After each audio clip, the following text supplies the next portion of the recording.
Welcome to the WanderLearn podcast. I'm your host, Francis Tapon, and in this episode, I have a guest. His name is Rascal. He's a real rascal. He's a 15-year-old dog, and he is lying down next to me. For those who can't see this is on the YouTube channel, but for those who are just listening, he's a 15-year-old dog. He's deaf, so he can't listen to what I'm saying, and he's half blind, but boy, he's lovable, and right now he's having a nice time sleeping. So he's a quiet guest. You're just going to have to listen to me this whole time. What I want to talk about are the predictions I made in 2018 of things I thought were going to happen and what I think is going to happen in 2019. So I'm just going to read a little bit of the blog post that I wrote back in December 31st, 2017. So at the end of 2017, I wrote this. I said, I'm often wrong. It's amazing how uncommon it is to find humans who are willing to admit that they were wrong about something. We all know that nobody is perfect and that everyone makes mistakes. However, it's stunning how rare it is to find someone who easily and regularly admits to being wrong. Even when the evidence is irrefutable, so many people will deny it and stubbornly cling to the idea that they were right. At best, they will simply grumble and walk away. Humans will almost never utter these simple words, I was wrong. In 2017, I read a fun book. It was called, But What If We're Wrong? It's a funny book. You can just read the beginning of it. It's on Amazon. You can read the sample chapter. It's free. So just go to Amazon, search for But What If We're Wrong? It's a book by Chuck Klossenter or whatever his name is. Anyway, very funny beginning. The rest of the book is so-so. It's not that great, but the beginning was just hilarious. And so now, in my effort to remind myself about how wrong we can be and how wrong I can be, I made predictions for 2018, assuming that I was going to be wrong about half of them. Lots of people like to say, I told you so, but they're highly selective about what they remember. Somebody will say, I knew Bitcoin was going to go to $20,000, or I knew it was going to go to zero, or whatever it's going to do.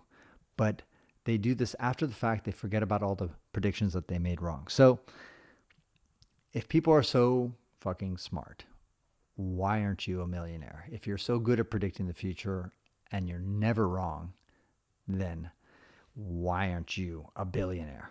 Okay, so enough talk. Let's just look at the 8 predictions that I made in 2018. I predicted that Bitcoin will finish the year lower than it started. It was, at the time I was writing, at the end of 2017, $14,500. Now, from that point, it went up another $5,000 higher, from $14,500 to about $19,500. It almost got to $20,000 actually. And I said, I'm bullish about the long-term prospect for cryptocurrencies. I bought Bitcoin when it was only $250. But if 2017 was the breakout year for cryptocurrencies, 2018 will be the breakdown year. And I said it's going to be $4,444, just because it was a funny number, but also because it meant about over an 80% decline in the price. So how did my prediction do? It was crazily accurate. It was crazy. I couldn't believe it. Because here we are, I'm recording this on December 31st of 2018, the end of the year, and Bitcoin stands at 3,650 or so. It's not exactly 4,444. It certainly crossed that point about last month. It was on its way down. But then it kind of stabilized around between this trading range between 3,500 and 4,000 in that zone. So I was off just by a teeny tiny bit, but at that moment, I feel like that's a pretty good prediction. So give me a point for that. I also predicted that Russia would have political upheaval at the end of 2018, and that Putin's winning streak will come to an end.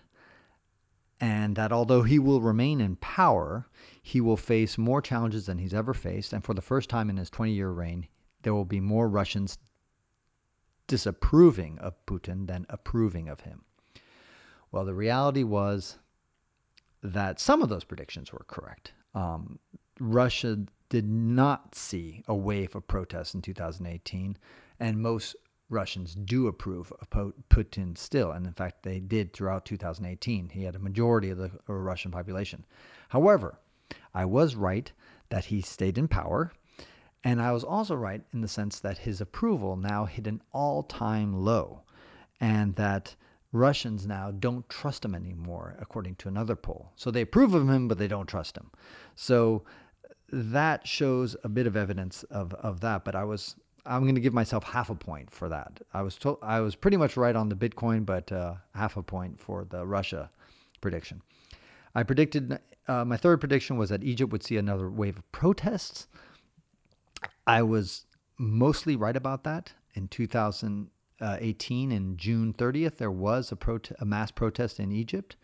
And I also predicted that Sisi, who's the prime minister or the president or dictator, frankly, of Egypt, I predicted that he would stay in power, and he did. So I'll give myself another point there. My fourth prediction was that Zimbabwe would see practically no improvement. I predicted that Emerson Mnangagwa, who is the vice president of Mugabe, would take over and win the election, win it in quotation marks, and he would rig it in his favor, just like he always rigged all the elections for Mugabe's favor.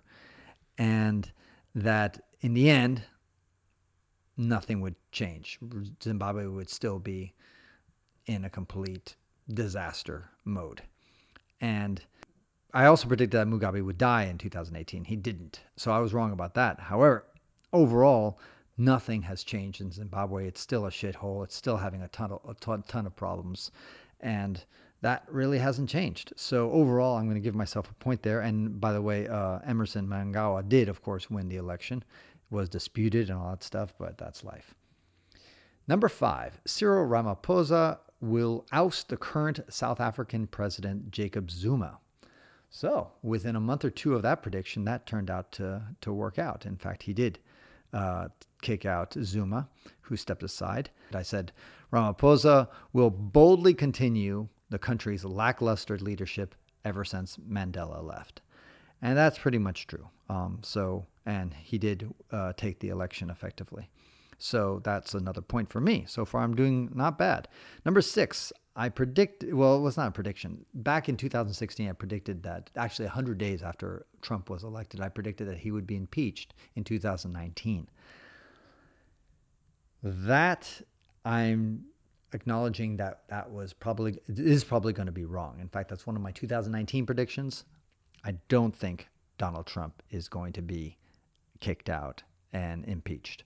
And because the reason I made that prediction back in 2016, right after he got elected, was that I thought this guy is going to piss off so many people that the Democrats are going to run out and make sure that the Congress goes 100% Democratic. And it wasn't. The Senate remained in the control of the Republicans. That surprised me. And in retrospect, I didn't do the math. I didn't realize that most of the seats that were up for grabs were Democratic seats. And so that's part of the reason why they didn't do as well. The Democrats didn't take control of the Senate. There was something like 27 seats open that were Democratic and only like 5 or something like that for the Republican side. So that was part of the problem. Oh, Rascal's getting up. So the other prediction is that the stock market will see a decline of 20%. I made that prediction in that 2018. You'll see it go down 20%. And believe it or not, if you look at Christmas Eve, 2018, the Dow Jones was at 21,792. So that's not 20,000. I predicted it would get to 20,000, but it's pretty close. And it did go down. The S&P fell 20%. Off of its highs. The NASDAQ fell 22% off of its highs, and I predicted 20%. So pretty good prediction once again. Number 8, that a Kenyan would run a marathon in less than 2 hours. No, he was about 25 seconds longer than that. Oh, that's the sound of Rascal. So I was wrong about the prediction that we would see a marathon in less than 2 hours. That never actually happened. But a lot of my other predictions turned out to be pretty right, which I'm pretty surprised by. I thought I was going to be wrong about half the time. Okay, now let's turn to the 2019 predictions. And this is what I see. I got 7 of them. Number 1, Donald Trump will not be impeached. Yes, this contradicts my 2016 prediction, which said that he would be impeached by 2019.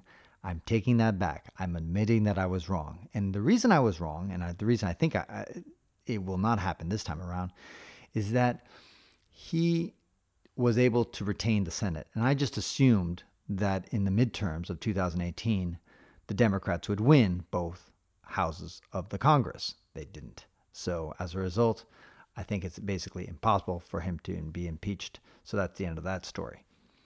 Now, one of my best and most accurate predictions for 2018 was the price of Bitcoin. So I feel like I've got to see if that was just complete, utter luck, or if I've got some sort of accurate guessing game going on here. So therefore, I have to make a Bitcoin prediction.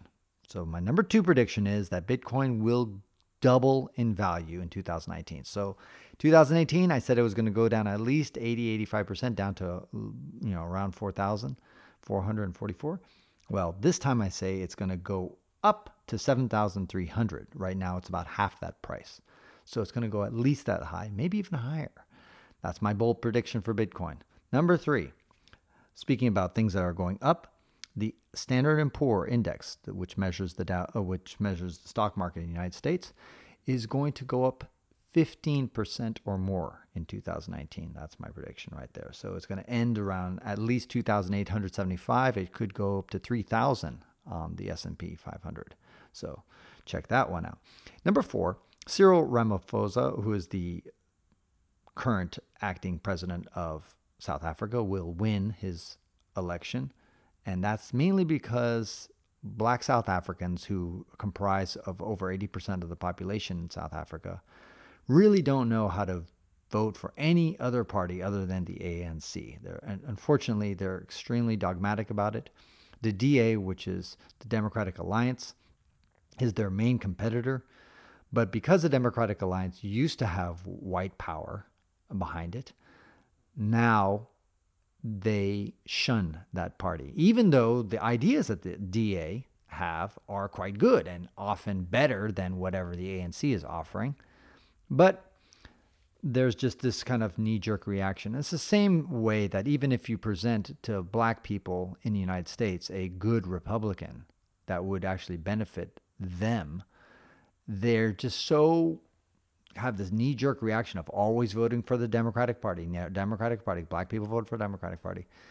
That as a result, they probably will. It's going to be a long time before black people in America change and vote for Republicans. And that's the same thing for the ANC in South Africa. They're just kind of programmed. This is what I got to vote for, and no matter what. And that's the way it's going to go. That's why I think Cyril Ramaphosa is going to win again.